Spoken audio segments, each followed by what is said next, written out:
मुख्यमंत्री भजनलाल शर्मा कर्मचारी संघों से संवाद करेंगे और 16 से 22 जनवरी तक हितधारकों से चर्चा करेंगे। कर्मचारी संघों के साथ बजट पूर्व चर्चा करेंगे सीएम। सीएमओ में 11 बजे संवाद होगा। दोपहर 2:30 बजे राजस्थान मंडपम को लेकर बैठक होगी और शाम 4 बजे किसान रजिस्ट्री योजना का प्रेजेंटेशन देखेंगे सीएम। 17 जनवरी को चिकित्सा क्षेत्र और जनजातीय क्षेत्र के हितधारकों से और 20 जनवरी को उद्योग और सेवा साथ ही कर सलाहकारों के साथ चर्चा होगी। व्यापार और उद्योग जगत के प्रतिनिधियों से बजट पर सुझाव हेतु भी चर्चा होगी। 21 जनवरी को युवा और खेल क्षेत्र साथ ही महिला प्रतिनिधियों और प्रतिभाशाली छात्रों के साथ, 22 जनवरी को किसान, पशुपालक और डेयरी संगठनों के साथ ही एनजीओ और उपभोक्ता फोरम से भी सुझाव लिए जाएंगे। तो बजट पूर्व चर्चा करेंगे सीएम भजनलाल शर्मा।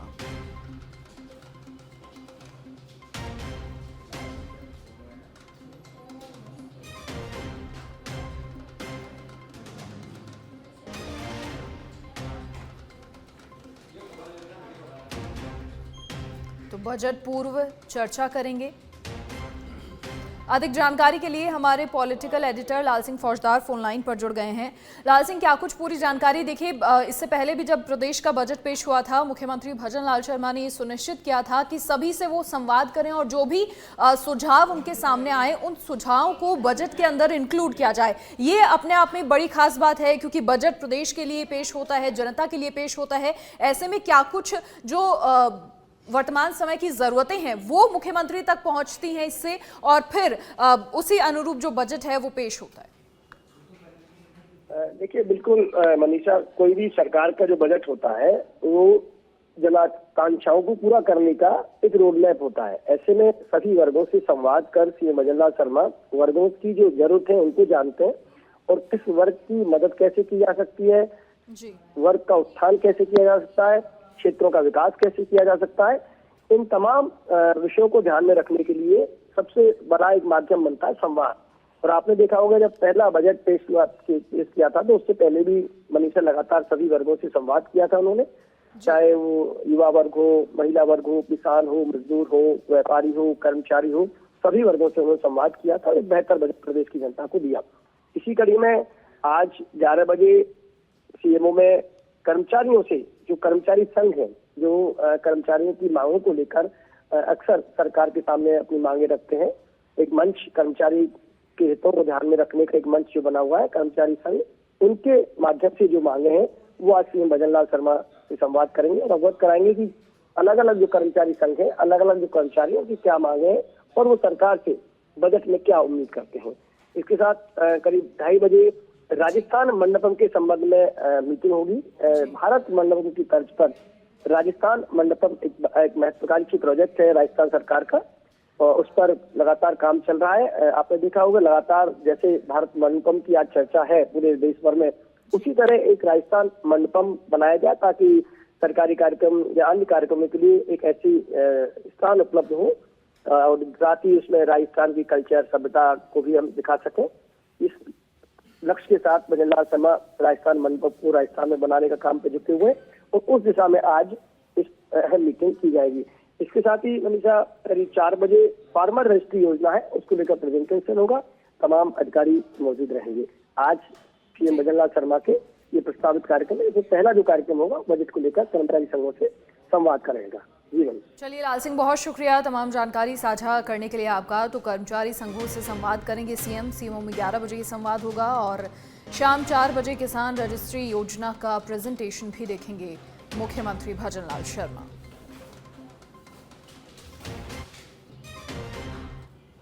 और बीकानेर की बज्जू से अब खबर, जहां चोरों ने उखाड़ा एटीएम। आरडी 860 पर एसबीआई का एटीएम ले गए चोर। गाड़ी के पीछे बांधकर एटीएम उखाड़ा। बज्जू पुलिस मौके पर पहुंची। बज्जू थाना क्षेत्र के आरडी 860 की पूरी घटना है जहां चोरों ने एटीएम उखाड़ा।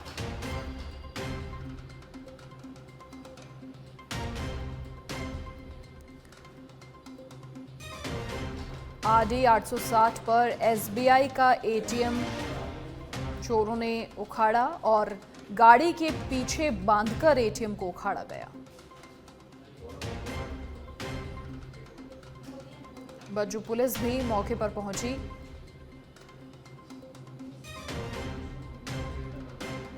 बज्जू थाना क्षेत्र के आरडी 860 की घटना है।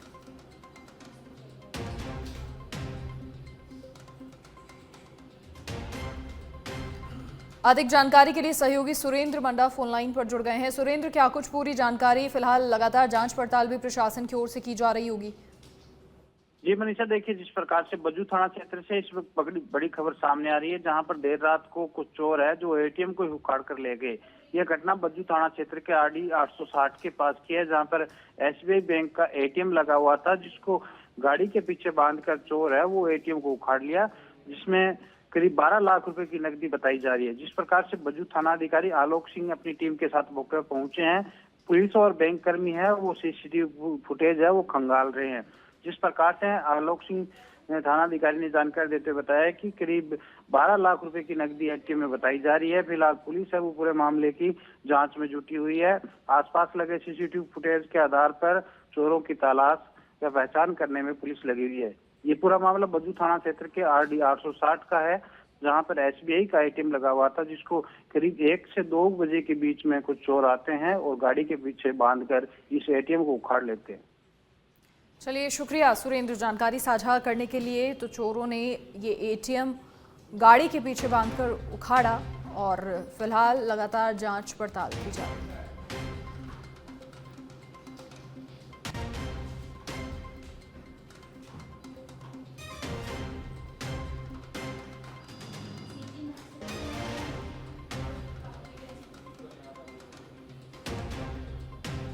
और नरेश मीणा की जमानत से जुड़ा मामला, जस्टिस सुदेश बंसल की एकल पीठ में सुनवाई होगी। आज की मुख्यवाद सूची में सूचीबद्ध मामला है। मामले में पुलिस ने हाल ही में नरेश मीणा को गिरफ्तार किया है। जमानत मिलने के बाद भी फिलहाल नरेश मीणा को जेल में रहना होगा।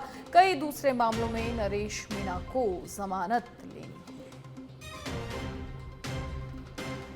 तो मामले में आज राजस्थान हाईकोर्ट में सुनवाई होगी। जस्टिस सुदेश बंसल की एकल पीठ में सुनवाई होगी।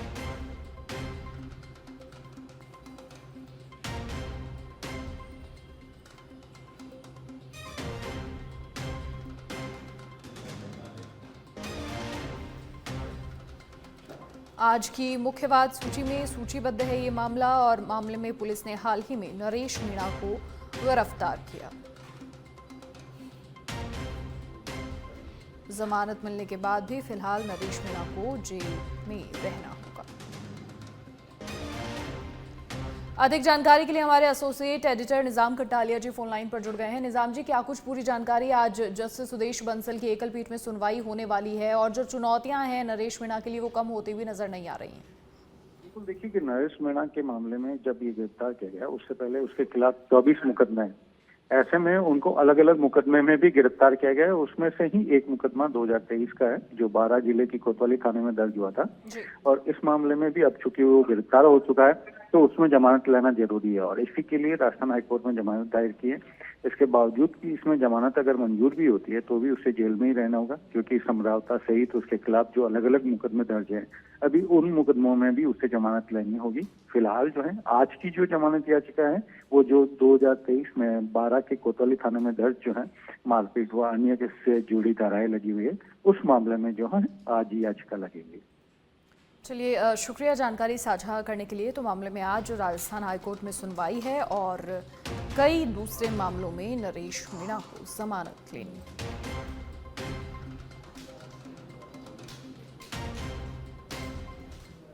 और राजस्थान विद्युत प्रसारण निगम में देर रात आई तबादलों की जंबो लिस्ट। आरवीपीएनएल में बड़े स्तर पर प्रशासनिक फेरबदल हुआ। निगम सचिव आनंदी लाल वैष्णव ने आदेश जारी किए। निगम में 600 से अधिक टेक्नोक्रेट्स और अन्य कार्मिकों को इधर से उधर किया गया है। मुख्य अभियंता से लेकर कनिष्ठ अभियंता कैडर की जंबो तबादला लिस्ट देर रात जारी हुई है। मुख्य अभियंता सुरेंद्र वशिष्ठ को सीई प्रोक्योरमेंट की अहम जिम्मेदारी सौंपी गई है। अतिरिक्त मुख्य अभियंता सीताराम मीना को एसीई एमपीटीएनसी जयपुर के पद पर लगाया है। अतिरिक्त मुख्य अभियंता राजेश चौधरी को एसीई सीओएनटी और अशोक शर्मा को एसीई एनपीपी आरए का जिम्मा सौंपा है। टेक्नोक्रेट अशोक शर्मा को एसीई एमपीटीएनसी अजमेर की जिम्मेदारी दी है। इसके अलावा 14 अधीक्षण अभियंता 62 अधिशासी अभियंता इधर से उधर किए गए हैं। निगम ने 148 सहायक अभियंता 108 कनिष्ठ अभियंताओं की भी जंबो सूची जारी की है और 12 एओ और डबल एओ 168 टेक्निकल वर्कमैन, 17 मंत्रालय कार्मिकों के भी तबादले हुए। और अब जयपुर से खबर, लंबी एक्सरसाइज के बाद जयपुर डिस्कॉम की तबादला सूची आई है। बड़ी संख्या में टेक्नोक्रेट्स को इधर उधर किया गया है। तबादला लिस्ट में 5 सर्किलों में बदले हैं एसई टेक्नोक्रेट जेपी बैरवा को अधीक्षण अभियंता भिवाड़ी, बीएल मीणा को अधीक्षण अभियंता सवाई माधोपुर, मुकेश सिंह सिकरवार को अधीक्षण अभियंता बूंदी, केएल पटेल को अधीक्षण अभियंता टोंक, राजेश गुप्ता को अधीक्षण अभियंता जेपीडीसी नॉर्थ की अहम जिम्मेदारी दी है। वहीं टेक्नोक्रेट हरीश चंद मंगल को एसई प्लान, युवराज आशीवाल को एसई एमआईएस, अनिल कुमार बटवाड़ा को एसई कुसुम, राजीव मदान को एसई आरडीएसएस, दीप्ति माथुर को एसई कमर्शियल का जिम्मा दिया गया है। इसके अलावा करीब 150 डिस्कॉम कार्मिकों की तबादला लिस्ट आई है। 46 अधिशासी अभियंता, 82 मंत्रालय कार्मिक और 2 एडमिनिस्ट्रेटिव ऑफिसर को भी इधर उधर किया गया है। ऊर्जा मंत्री हीरालाल नागर की सिफारिश पर तबादला आदेश जारी हुए।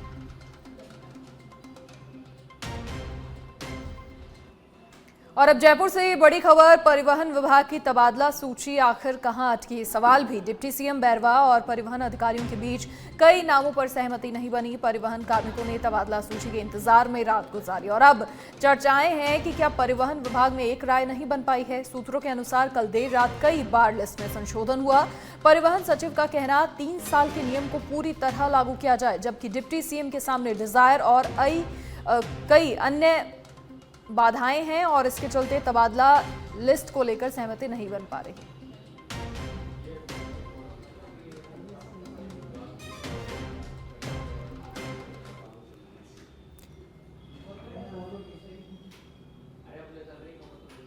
जयपुर रेल मंडल पर वर्ष 2025 की प्रथम डीआरयूसीसी की बैठक आयोजित हुई। बैठक में डीआरयूसीसी सदस्यों ने यात्रियों की सुविधा के लिए सुझाव दिए। समिति अध्यक्ष और जयपुर डीआरएम विकास पुरवार की अध्यक्षता में बैठक आयोजित हुई, जिसमें समिति के सचिव और वरिष्ठ मंडल वाणिज्य प्रबंधक कृष्ण कुमार मीना समेत समिति के 12 नामित सदस्य शामिल हुए। बैठक में डीआरएम ने रेल उपभोक्ताओं को बेहतर सेवा देने की भी बात कही।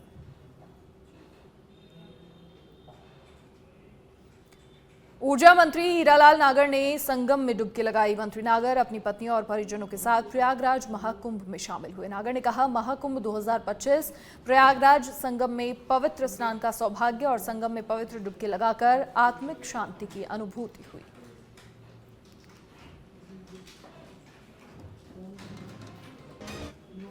और राजधानी में कल से होगा भारत सोलर एक्सपो। ऊर्जा विभाग और आरएसए के संयुक्त तत्वावधान में आयोजन। 17 से 19 जनवरी तक जेईसीसी में प्रस्तावित कार्यक्रम। ऊर्जा मंत्री हीरालाल नागर करेंगे सोलर एक्सपो का उद्घाटन।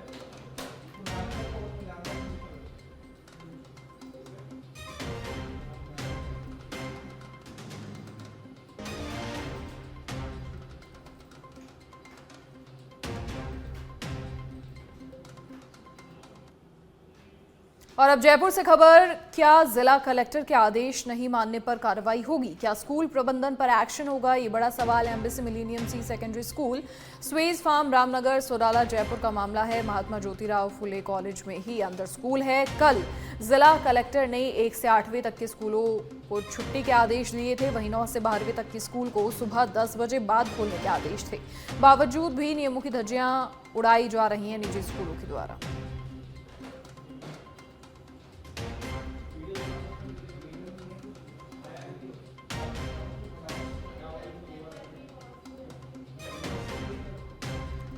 तो कल जिला कलेक्टर ने 1 से 8वीं तक के स्कूलों को छुट्टी के आदेश दिए थे, लेकिन बावजूद स्कूलें संचालित हो रही हैं और साथ ही 9 से 12वीं तक के स्कूल को सुबह 10 बजे के बाद खोलने के आदेश थे, लेकिन उसके बावजूद भी नियमों की धज्जियां उड़ाई जा रही हैं।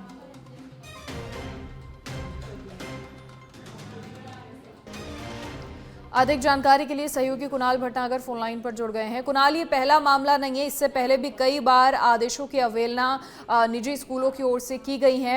एक बार फिर से ऐसा ही मामला सामने आया है, क्या कुछ जानकारी? देखिए मनीषा, आपको बता दें कि क्योंकि आज शीतलहर को देखते हुए जयपुर जिला कलेक्टर के द्वारा आदेश जारी किया गया था कि जो 1 से 8 तक के स्कूल हैं वो बंद रहेंगी, ताकि बच्चों को जो सर्दी है, जो सर्दी का प्रकोप है, उससे बचाया जा सके।